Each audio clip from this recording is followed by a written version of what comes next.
Hi, guys. This is Dr. Samantha, the maternity mentor. I'm really sorry about all of that. We had some technical issues, so I'm going to go ahead and I'm going to restart this live Q&A. So welcome back if you're joining us again, and if not, welcome for those of you that are new. Today's live session is to answer some questions that have been submitted by you guys, my viewers, this week. So let's get started. The first question is about an antibiotic called metronidazole. And so it says, can I use metronidazole tablets while being pregnant? So the answer is yes, you can use metronidazole tablets while you are pregnant. So it's very important during pregnancy that we treat any infections that we identify. There are many different antibiotics that we can use, including metronidazole. It's very important if your doctor prescribes you an antibiotic that you take all of the antibiotic exactly as prescribed. If you don't, your infection could come back and it might be more severe. So oftentimes it's very tempting not to take our antibiotics because we start to feel better after a few days. Don't be swayed and make sure to complete everything that you've been prescribed. Now, our next question is about bleeding. So it says, is it normal for brown discharge to cover a pad during pregnancy? I'm in my first trimester. So the answer is no. Brown discharge is usually old blood. Old blood is not something we want to see. While there are some normal causes of bleeding during pregnancy, any signs of bleeding should be investigated. Usually in the first trimester, if bleeding is observed, your doctor will order an ultrasound to determine the cause. That's why it's so essential that you contact your healthcare provider and let them know what's going on. Additionally, this question mentions brown discharge covering a pad. Now, sometimes we will have signs of bleeding that are normal, but we never want to see something that covers an entire pad. That's really too much. So make sure you contact your healthcare provider. The next question about bleeding is, I'm 8 weeks pregnant and yesterday I was bleeding. I didn't have clots and didn't have pain. What could this mean? So, like I said, there are some normal causes for bleeding during pregnancy, and one of the most common is sex. So, the hormones that you need in order to maintain a healthy pregnancy, they often thin the vaginal tissue. So, when they thin that vaginal tissue out, it makes it easy for the tissue to tear, especially during vigorous activities like having sex. So, it is very common that women will see a little bit of bleeding after they have intercourse. Now, just because you saw bleeding right after you had sex does not mean you ignore it. The bleeding could be coming from other places and for other reasons. So you always contact your healthcare provider and let them know what's going on so they can determine if they want to assess you. Our next question is, we are on our 12th week scan, and the scan revealed a mild separation of the sac noted near the os posteriorly. What does it mean, and does it have any complications? So this is referring, I believe, to a subchorionic hemorrhage. So a subchorionic hemorrhage is a gathering of blood underneath part of the uterine, part of the placenta and the uterine sac. Okay, so what does this all mean? So let's start with some of the terms used in this question. The first one was os. That refers to the cervix or the cervical os, which is basically the top part of the cervix, the opening to the vagina. Next, it said posteriorly. So anteriorly is in the front and posteriorly is in the back.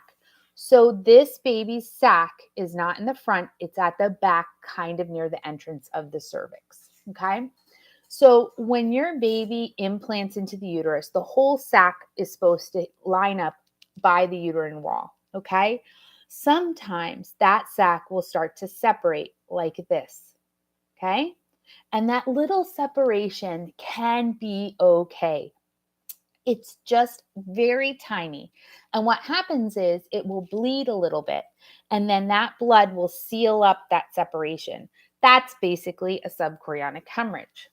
So, subchorionic hemorrhages can be very normal and may cause no complications during your baby's pregnancy. In fact, they're so common that oftentimes they're found on ultrasounds and nobody ever knew they were there, nobody had any symptoms, and they resolve on their own. However, if you do get diagnosed with a subchorionic hemorrhage, you want to make sure you're being extra careful to notify your healthcare physician if you see any kind of bleeding. Okay, our next question comes from a woman who says, I have flaky skin on my breast and my nipple is cracked and shedding. I don't feel any pain. What could this be? Now, I thought this was a great question for all of our moms and our women out there, because as women, we use our breasts and our nipples to breastfeed our babies. So oftentimes we're looking at these in advance. Are they the right shape? Do they look correct? And it's kind of good. We're supposed to be checking our breasts. I mean, we should be doing monthly exams to make sure that we are free from any complications. Now, when you hear shedding skin or flaky skin, usually two things come to mind. The first is yeast. Yeast infections often are associated with like a flaky type of skin. However, they're usually associated with deep stabbing pains. And in this case, it was painless. The next thing we think about with flaky skin is eczema. Now, eczema is a skin condition often related to allergies, but eczema usually appears on other parts of the body, multiple places actually. So somebody who has eczema probably would already know it. So in this case, it could be something else. It could be something called Paget's disease. So Paget's disease is a rare type of breast cancer. It's similar to skin cancer, okay? So the appearance can be eczema-like symptoms that appear as an itchy red rash on the nipple or may extend a little bit into the surrounding area called the areola, okay? Now, oftentimes it will only affect one nipple, not both, okay? So if you have any itching, flaky skin, burning, bleeding, or cracking at the nipple itself, you want to be aware of this. Now, there's two types of Paget's disease. There's invasive, which will invade the surrounding tissue, and surface, like a surface localized Paget's disease. And that localized Paget's disease happens because it cannot extend outside of the area that it's in. Either which way, in this case, I would recommend that you go see a breast cancer specialist. Now, I'm not saying this is breast cancer, but breast cancer doctors are breast health specialists. They're the ones that see the things that people don't normally see, and they would be the one to be able to give you an accurate diagnosis. All right. Our next question is about cholestasis of pregnancy. So I'm 4 months pregnant.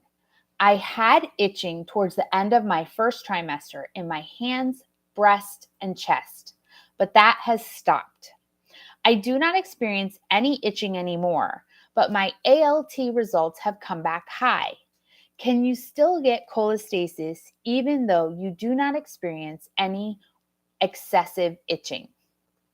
So this is a complicated question because the answer is maybe, maybe not. So cholestasis of pregnancy actually normally occurs after 28 weeks of pregnancy, which makes me wonder whether this was actually cholestasis for you. Cholestasis is when your liver and your gallbladder aren't working properly. So bile starts to build up in your bloodstream, which is basically kind of toxic. And so what happens is this bile irritates you from the inside out and causes this itchiness. This itchiness is described as the most severe itching a woman will ever experience. It's usually in the hands and feet. It can be in other parts of the body, and the itching is usually worse at night. And the thing with cholestasis is there's no rash. This is itching from the inside. There are other signs that are less common, which include nausea, dark urine, light gray or pale brown poop, tiredness, decreased appetite, pain in your upper right belly, and jaundice, which is yellowing of your skin and eyes. Now, it's important that if you have these symptoms, that you speak with your healthcare provider. Now, one of the ways that this gets diagnosed, besides symptoms, is through a blood test. And the blood test will test your liver enzymes. One of the liver enzymes was mentioned in the question, which is ALT. And the other one is AST. And these will usually be elevated in this condition. Now, there are other conditions that will also cause elevation of ALT and AST, like preeclampsia. So you want to make sure that you are monitoring other symptoms and following your healthcare provider's advice. So, what can you do if you have cholestasis? Well, the number one recommendation is to use anti-itch medicine. However, the problem with that is this itching is from the inside out, and therefore it is very difficult to treat with a topical anti-itch cream. You can also use like soft clothing, take oatmeal baths, try to just get lots of rest. And, you just have to get through it. A lot of women will use mindfulness and meditation. Now, cholestasis, again, is the buildup of bile and toxins in your system. So your healthcare provider will start to monitor your baby closely at the end of your pregnancy. They'll do something called a non-stress test, where you go into the hospital for 20 or 30 minutes and they monitor your baby. Your doctor may choose to induce you and deliver you at 37 to 38 weeks because complications can arise if your pregnancy is allowed to go to 39 or 40 weeks. All right, let's go to our next question. So this one is about drying up breast milk. So I had my first baby in 2019 and breastfed her for 15 months. So she said that she drank no flow tea 3 to 4 times per day. She used cabbage leaves for weeks and still was producing breast milk until several weeks into her second pregnancy in 2021. Her second baby is now 1, and she has produced much less milk, and she's now weaning. She says, I'm doing all the same things as last time, but way less engorgement and leaking. Why was it so different with my second baby? So this is a very interesting question. There's a lot of factors that go into making and maintaining breast milk, okay? So we take for granted how this process works.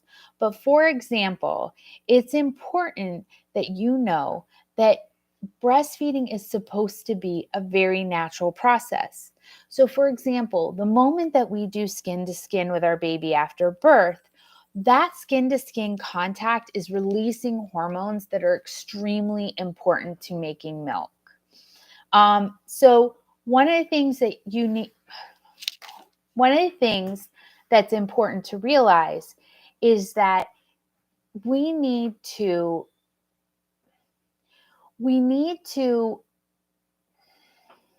okay, sorry.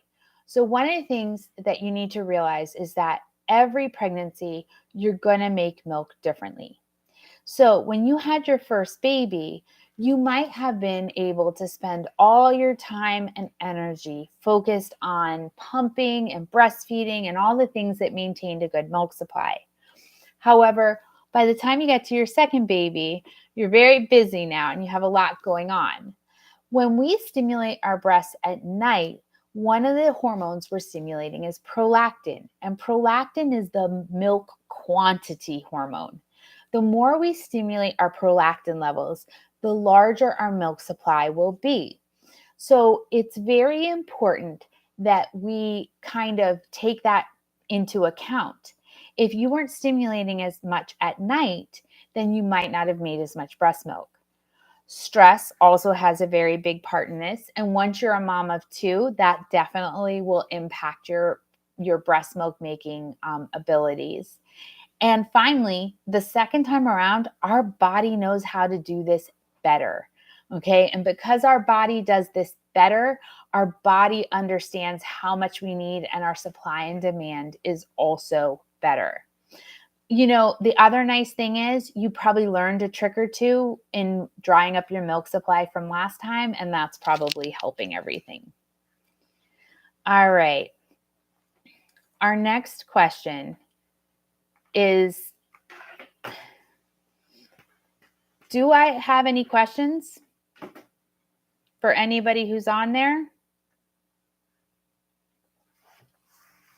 Okay, so our next question is, do I get the shot? Sorry, this is about RhoGAM. Do I get the shot as soon as I find out I'm pregnant, or just at 26 weeks and after birth? I'm having a miscarriage and got the shot because of that. All right, so RhoGAM is a shot that's given to a mom who has a negative type of blood. So A negative, B negative, O negative, AB negative. The reason why this happens is we've learned about a blood incompatibility. So sometimes a mom with negative blood will give birth to a baby with positive blood type. And this can happen because dad could be A positive. So mom is A negative and dad is A positive. That is a blood incompatibility. Now, not a lot of the baby's blood gets into the mom's system, but enough. And when a negative blood type system is exposed to positive blood type, it views that as like an attacker. So the first time that your body is exposed to that, usually your body's doing nothing but examining what it's exposed to and kind of figuring out how to mount a defense. Your immune system will mount that defense. Now, the next time you are pregnant with a positive blood type baby, your immune system could attack. Your immune system could view the baby as an enemy, as a disease process, and will try to attack and kill that disease process because that's how it perceives it. The RhoGAM shot prevents this. Now, when do we normally get the RhoGAM shot? We normally get it at 28 weeks of pregnancy, approximately. Some women will get it as early as 26 weeks, and then again after giving birth. RhoGAM is given at that time because it lasts for 13 weeks in your system. So 26 plus 13 is 39 weeks. That should be enough to provide protection all the way up until you deliver. Now, a blood type incompatibility can also affect your full-term baby. This can cause the baby to have problems with jaundice at birth, which is high bilirubin, which may require treatment in a NICU. Now, after you give birth, they want to give you another RhoGAM shot to make sure that your system has been treated properly to avoid any complications for the next pregnancy. Now, when you've had a miscarriage, they should be giving you RhoGAM if you are a negative blood type immediately. This is because miscarriage has a very high probability of a baby's blood getting into your system. And even if it's your first miscarriage, if you're known to have a negative blood type, you should be given RhoGAM because we don't necessarily know what your baby's blood type was. All right. Any questions? I'm not seeing any questions in the chat. So the next question I have from a viewer is on sex. So this one says, I'm 1 month pregnant and my husband and I had sex and took a walk outside for 2 hours. Now I'm back in bed and I feel like I saw some blood. Should I be worried? Okay. So again, bleeding is something that we really need to take seriously and think about. However, bleeding after sex during pregnancy is normal. Okay, so what you want to do is you want to contact your healthcare provider and let them know what's going on. But additionally, let's talk about prevention. You're probably bleeding because your vaginal tissue is thin and it tore. What can you do about it? Honestly, ladies, you need to use lubrication. So lubrication can help with the tissue that's thin and easily torn. Make sure there's plenty of fluid so that you can have sex comfortably and avoid some of that.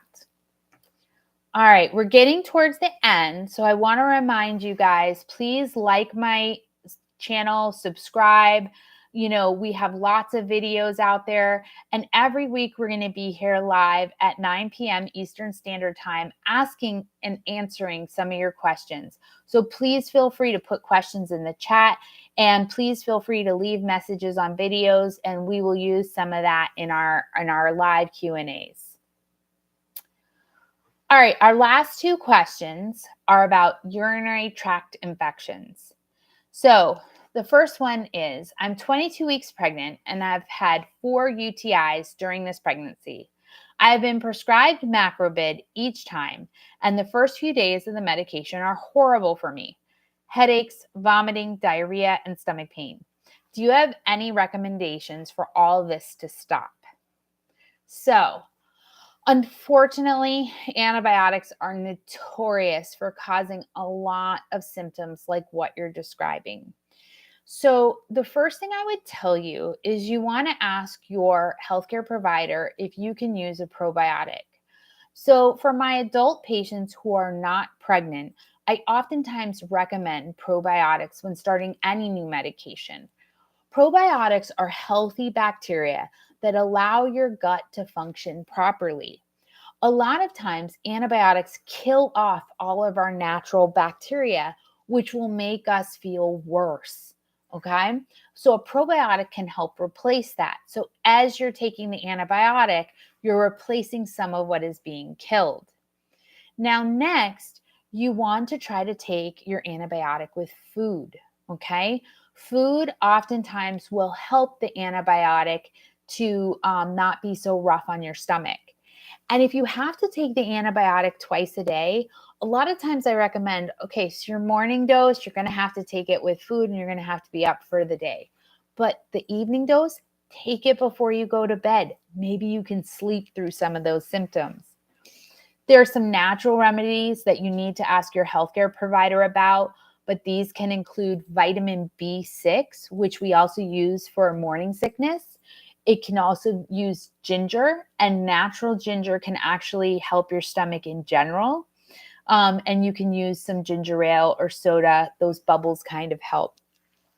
Now, for the moms who have very severe illness, you can ask your doctor if they can prescribe you something like Zofran, which is a pill that you can take for nausea and vomiting.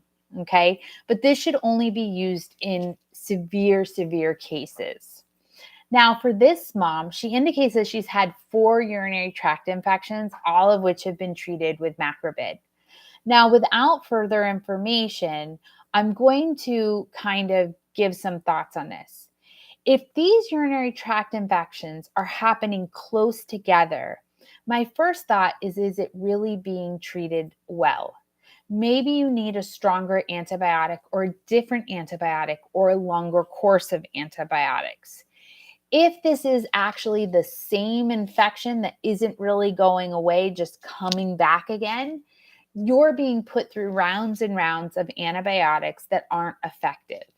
Okay. Now, you also want to make sure the best prevention of all of this is to not get a urinary tract infection to begin with. So, how can you do that? You want to make sure that you're showering daily. You want to make sure that you're wiping from front to back when you use the bathroom. Wear cotton underwear only. And at night, don't wear any underwear at all. Let your vagina breathe. You want to drink plenty of fluids. And a lot of pregnant women avoid this because they're going to the bathroom so often because the baby sits on the bladder.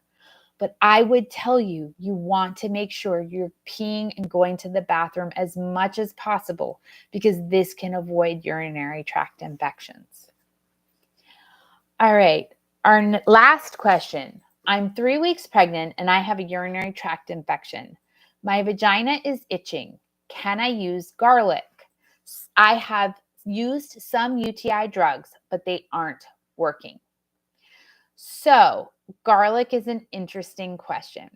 So, there's some evidence that says that garlic may actually have some antimicrobial properties that may help with urinary tract infections.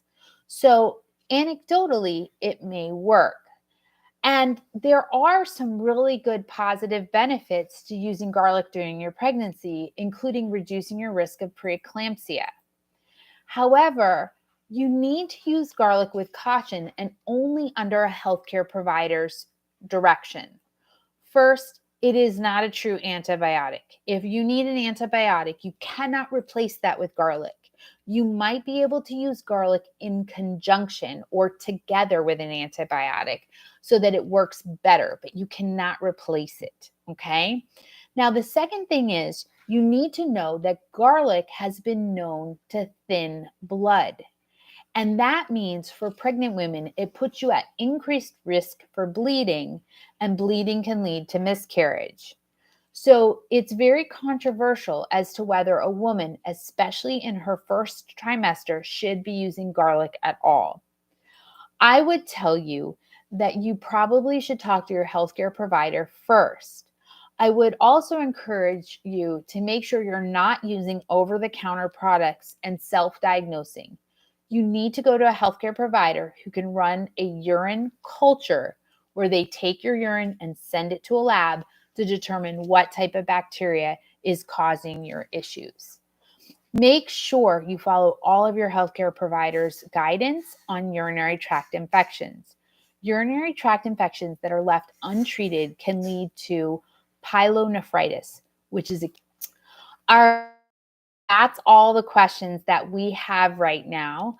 I just want to thank you guys all for being here. And if any of you guys do have questions, please feel free to put them in the chat before we go. And I want to remind you, we're going to be here every Monday at 9 p.m. Eastern Standard Time. Again, I apologize for any of you who were on at 9 o'clock and saw that we started and then we somehow stopped our live stream. So we went ahead and restarted tonight. But please feel free to come. Please leave your comments on this video and other videos, and we look forward to answering any of your questions. All right, then. My name is Dr. Samantha. I'm the maternity mentor. Thanks so much for joining us.